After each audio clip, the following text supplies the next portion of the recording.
There's a cold silence in the air when the fire dies out, not the kind that settles with peace, but the kind that arrives after chaos has had its way and walked out the back door laughing. There's a reckoning in that silence, a truth that screams without a voice. You can hear it if you listen. You can feel it when you sit in the ruins, knee-deep in ash and memory, and you realize you're the last one left standing in a kingdom you torched with your own hands. They've burned bridges for years, and now they're drowning in the flood they thought would never rise, in the consequences they swore would never come. You see, for some people, the only way they ever learned to climb was by stepping on others. Every rung of the ladder built on betrayal, on lies dressed in charm, on promises made with poisoned tongues and broken again before they even landed in the ears of the hopeful. They didn't care who was watching, didn't care who was hurt, thought the fire made them untouchable, invincible.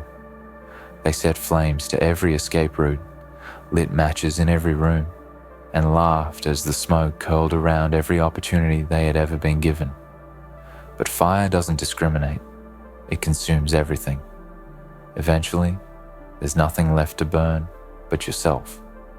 That's where they are now, not in control, not admired, not feared, just drowning in the aftermath of their own destruction. The tides come for everyone eventually. You can't lie your way out of the flood. You can't manipulate water. You can't seduce survival when you never learned to swim. Now, they call it unfair. They call it betrayal. They call it abandonment. But this is what the truth looks like when it finally claws its way to the surface. You see, they thought they could burn their bridges and walk away unscathed. But bridges aren't just for crossing. Bridges are for returning, for rebuilding, for holding ground between who you are and who you could have become. They torched their future by spitting on the present, and now the future spit them out. Let this be a lesson, not in bitterness, not in cruelty, but in clarity. There is a cost to destruction. Every time you choose the easy path of selfishness, every time you choose to take instead of build, every time you decide someone else's pain is a fair trade for your momentary gain, you leave a mark, and those marks don't fade. They echo, they follow, they root into your legacy like rot in a tree, and no matter how high you grow, the collapse is waiting, because height means nothing if the base is hollow. And these people, the ones who burned everything in their wake, they thought momentum could replace substance. They thought speed could outpace truth. But time is patient. Truth is ruthless, and the weight of every wrong eventually becomes an anchor. Now they're gasping, not because they're out of chances, but because they wasted every one of them, pretending there would always be more. They never thought the bridges mattered until the land they stood on started to crumble. They laughed at those who warned them, called them weak, called them naive. But now they'd give anything to have one of those bridges back. Just one lifeline, just one person who still believes them. But the flood shows no mercy. You can't rebuild while you're drowning. And no one wants to dive in for someone who lit the shore on fire and danced while others screamed. If you're listening to this, if you're standing at the edge of your own reflection and wondering which path to take, remember this story. Remember what happens when pride replaces perspective, when ambition becomes addiction, when ego devours empathy. Because the world might applaud your climb, but the fall, that's silent, that's personal, that's yours. No one claps for the crash. No one celebrates the descent of the arrogant. People step over the fallen and keep walking.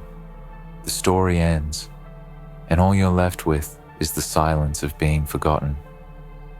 But there's a warning buried in this mess, and a chance. The bridges you burn don't always have to stay destroyed. If you're willing to put down the torch, to stop the performance, to dig through the smoke and ash and admit what you've done, you can build again. Not quickly, not easily, but honestly. And that honesty, that's the foundation that can't be drowned. It's the only raft that floats when the world decides you're no longer worth saving. But you have to want it. You have to be willing to sit in the shame, to feel the cold, to understand what drowning really means. Because if you don't, you'll be next. The fire in your hand will turn, and it won't wait for permission.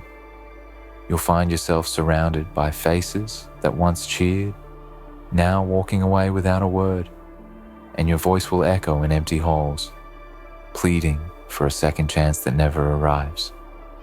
There's nothing poetic about self-destruction when it's served with a smile and sealed with betrayal. It's just pathetic and avoidable. But you've got to choose differently. You've got to see the signs when the crowd starts thinning, when the applause starts fading, when the mirror stops lying. That's when it begins, the real work. The climb that's not fueled by fire, but by focus. Because anyone can burn their way forward, but only the powerful can build from the wreckage. Only the fearless can admit they've been the villain. Only the brave can stay when the drowning begins and say, I deserve this, but I will not end here. You want power? Then own your darkness. Own your cruelty. Don't run from it. Let it break you open. Let it humble you. And then, when the water's at your neck, when the flames are behind you, and there's no one left to lie to, that's when you become dangerous. Not because you're pretending to be good, but because you understand what bad really costs. And you chose to pay the price instead of passing it on. But let's not dress it up. The climb back isn't redemption. It's war. Against your habits, against your comfort, against that quiet, seductive voice in your head that says, you were right. They were the problem. That voice is poison.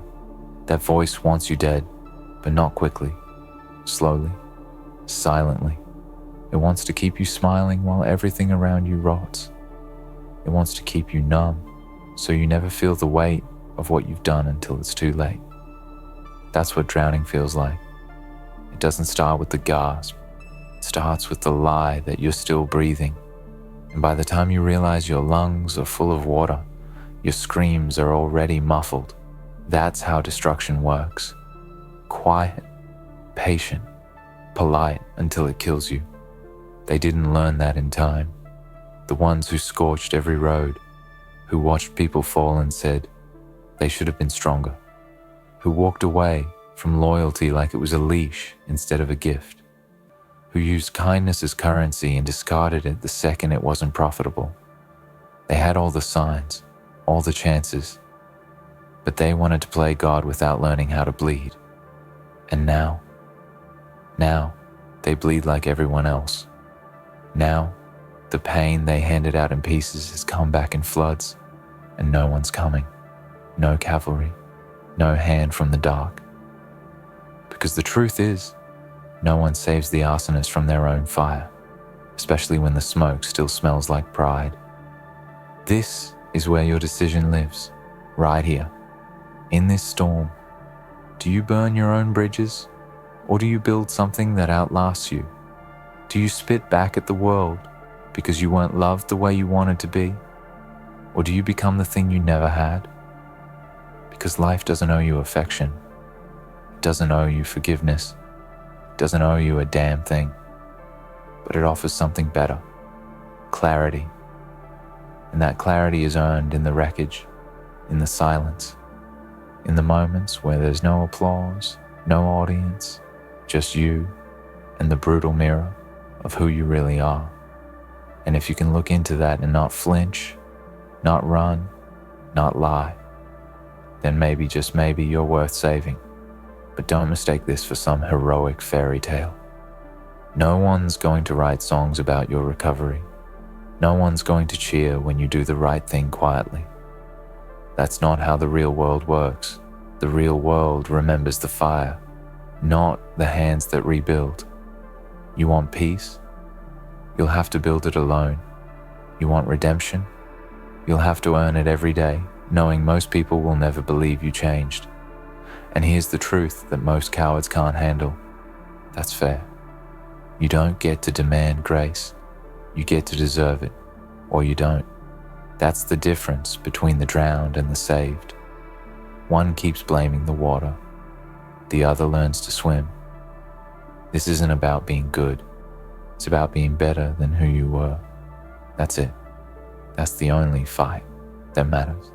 Because the old you, the one who burned and laughed and lied, that version of you is still in there, waiting for the first moment you get tired, the first time forgiveness feels too far away. That's when it creeps back in and whispers, just light one more match, just one. And if you say yes, even once, it's over. Because fire doesn't stop where you tell it to. It eats everything. Even your second chance, even your soul. So where are you right now? Are you drowning? Or are you standing in the smoke, still holding the torch, pretending you're in control? Because if you're still lying to yourself, then you're next. The current doesn't care about your intentions. It doesn't care that you meant well.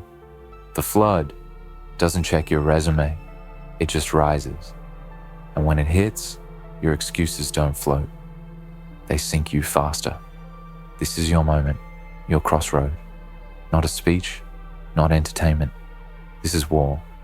Between the part of you that wants to rebuild and the part of you that thinks destruction makes you strong. Let me tell you something. No one else will. Destruction is easy. Cowards destroy. Children destroy. But to build, that takes power. That takes control. You think fire makes you feared? Try building something that lasts after the fire dies. Try walking into a room without needing everyone to know your name, because your work speaks for you. Try being so solid, so unshakable, that even your enemies respect the fact you didn't crumble when you had every excuse to. That's real power. Not the noise, not the fame, not the attention, but the quiet mastery of your own demons, the discipline to face them daily, to not run when it gets hard, to not escape into the fantasy that everyone else is the villain. If you can do that, the flood can't touch you, because the drowning, it doesn't happen in the water. It happens in the denial. And survival starts with a decision. I will not go under, even if I deserve to. You might be broken. You might be hated. You might be alone. But you are not done unless you decide to be. You are not beyond redemption unless you close the door yourself. The bridges may be ashes, but ashes can feed the soil if you're willing to plant something real in them. Let your next move be quiet. Let your next act be proof. Stop chasing approval. Stop waiting for permission. Stop thinking someone else is going to hand you a clean slate. You want one? Then bleed for it. Because what you build in the aftermath, that's what defines you. Not the fire, not the flood, but the hands you use to shape what comes next. So build something brutal. Build something honest. Build something that will not beg to be loved, but will demand to be respected. Let the world doubt you. Let them talk. Let them turn their backs. And while they do, work. Quietly, relentlessly, with a fury that no applause can match. Because when the fire's gone and the waters rise again, this time you'll be ready. And if you do survive, if you claw your way through the black water, if you rise from the wreckage you caused, if you learn to breathe again with lungs still stinging from your own collapse, remember this: survival alone is not the victory. Anyone can survive. Rats survive, parasites survive. But to evolve, to rise with purpose, to come back not as who you were, but as someone forged in failure, sharpened by regret, tempered by humility, That's the victory. That's the rare thing. That's the thing your enemies won't understand. The ones still burning what little they have left while claiming they're kings. They'll never know what it means to rebuild because they're still addicted to destruction. They'll keep drowning, not because the water is too high, but because they're still too proud to admit they were the ones who jumped. You can't drag them out.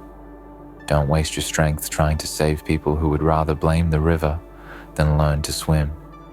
You tried that once. You reached for them while they laughed, while they called you weak, while they mocked your pain. And when you started to sink, they let go without a second thought. So don't be stupid again. The path forward isn't pulling the unworthy to shore. It's building something so powerful, so unshakable, that when they come crawling back, not for forgiveness, but for shelter, you'll know what to do. You'll give them the silence they gave you, not out of revenge, but out of wisdom. Because you learned the truth. Not everyone deserves a second bridge. Some people were born to burn. Let them. And here's what no one wants to say out loud. Sometimes you have to become dangerous to survive. Not cruel, not heartless, dangerous. Strong enough that no one tries to break you again. Clear enough that no one mistakes your kindness for weakness. Focused enough that even your own doubts can't shake your momentum. You need to become a storm in human form. Not loud, not theatrical, but inevitable. Something that doesn't ask for space, but takes it. Something that doesn't plead for peace, but creates it through sheer presence. That's the version of you that rises. That's the version they never saw coming, because they thought the fire they left you in would finish the job. But you're still here, still breathing, still dangerous. And that's the part that haunts them in the silence. That's the part they can't destroy. You learn something in the drowning that they never will. You learn to build lungs that don't need air. You learn to see through smoke. You learn to keep moving when the world stops clapping. And that's the death of their illusion, because you were never their victim. You were becoming something bigger than them while they laughed. They mocked your pain because they couldn't understand it. But pain is a language that only the honest can speak fluently. And now, you're fluent. You're fluent in struggle, fluent in silence, fluent in the truth they tried to bury. Let them fear what you've become. You don't need to prove anything anymore. Your existence is proof. Your presence is power. The fact that you're still standing after the wreckage they swore would destroy you, that's your revenge. That's your justice. Because people forget. The flood washes away the liars just as easily as the innocent.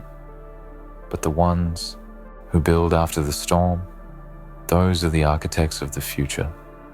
That's who you are now, a builder. Not for applause, not for recognition, but for something deeper, something permanent. So build like no one's watching, because they aren't, not yet. They'll only come back when it's safe, when the waters have receded and the ground is solid again. Then they'll return, acting like they never left, asking for a piece of what you built. Don't give it to them. Let them see the gates. Let them hear the hammer and the stone and the echo of discipline. But don't open the door, because your redemption isn't a stage and your healing isn't theirs to claim. They made their choice. Let them live with it. You, on the other hand, you keep building. And when you're tired, and you will be tired, don't look back at the fire. Don't stare at the flood. Look down at your hands. See what they've built. See what they've survived. That's where your strength lives, now. Not in your reputation, not in who you used to be, but in who you chose to become after everything fell apart. That's the root. That's the foundation. And when the next storm comes, and it will come, you won't flinch. Because now you know, the storm doesn't define you. It reveals you, and you've already been revealed. There's something holy in that kind of suffering. Not religious, holy. like it burns away what isn't real, what isn't needed, like it leaves only the essential, the brutal, the unbreakable. You don't need to be loved to keep going. You don't need to be understood to be right. You just need the fire in your chest that says, I will not die here. Not like this. That fire, the one they didn't count on, the one they thought they extinguished, that's what carries you now. Not anger, not revenge, just clarity, pure and hard and cold, like steel forged under pressure. So when they say you changed, nod. When they say you're cold, agree. When they say you're distant, emotionless, unreachable, say nothing. Because they were never trying to understand you. They were trying to control you. And that version of you no longer exists. You've stepped into something they can't touch. A self that doesn't beg. A self that doesn't break. A self that remembers, yes, but only so it never repeats. The fire you survived taught you how to burn without consuming yourself. That's your gift now. That's your weapon. That's your edge. There are no guarantees after this. No promises, no soft landings. But who needs that? You've built your own foundation. You've carved your name into stone with calloused hands. And you've done it in silence, while the world moved on without you. That's not tragedy. That's legacy. That's what lasts when the flood is forgotten, and the bridges are just stories. They burned their bridges, and now they're drowning. That's their ending. But you're building. You're walking over water because you learned how not to sink. Because you faced your fire and didn't run. Because you became something no flame could kill. You are not like them. You never were. And so here we are, at the end of this storm-torn path, staring back at the ruins and forward into the unknown. The bridges are gone.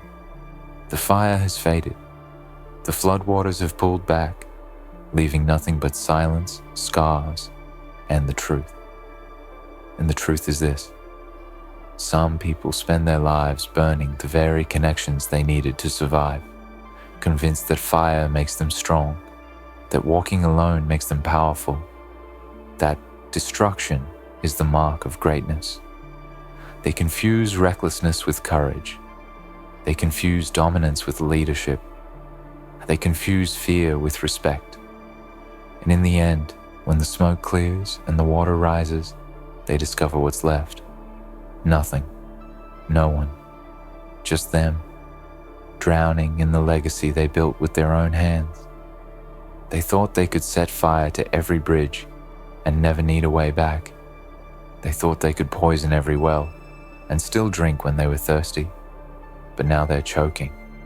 Not because the world is cruel, but because consequences never forget. Because pain has a perfect memory. Because bridges don't burn quietly, and those flames are hard to outrun. They had years to choose differently, but they didn't, and now they drown, screaming for lifelines they destroyed themselves. But you, listening to this, you still have a choice. You might be surrounded by wreckage. You might be stained by your own mistakes. You might still smell like smoke. But you are not beyond redemption, not yet. And make no mistake, redemption is not a gift. It's not handed down. It's taken, earned, fought for, built piece by brutal piece in the dark. You don't get it because you're sorry. You get it because you change. And if you're not willing to do that, if you're not willing to break yourself open and rebuild from raw honesty, then you'll drown like the rest of them. Deservedly. But if you are, if you're ready to become something more, then you begin now. Right here. In the aftermath. Not, but if you are, if you're ready to become something more, then you begin now. Right here. In the aftermath. Not with a scream, not with a declaration, with silence, with work, with truth. You build, you sweat, you bleed, and you never ask anyone to believe in you again. You give them no choice. You let your actions scream louder than your past. You let your integrity speak in rooms where your name once meant failure. You stop looking for forgiveness like it's owed. You live in a way that proves you're not the same person who set the fire. Because in the end, it's not about what they did. It's not about the people who left. It's not about the ones who drowned. It's about what you do next. Will you stay in the ashes? Or will you rise from them? Will you repeat the patterns that brought you here? Or will you break them, even if it kills who you used to be?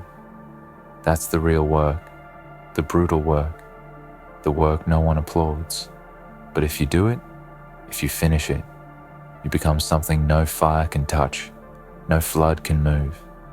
Unshakable, unburnable. You become your own bridge. And next time the storm comes, and it will come, you won't need to run. You won't need to beg. You'll stand in the middle of the flood and know, I've already drowned once. I've already burned, and I survived. And that's why I'll never go under again.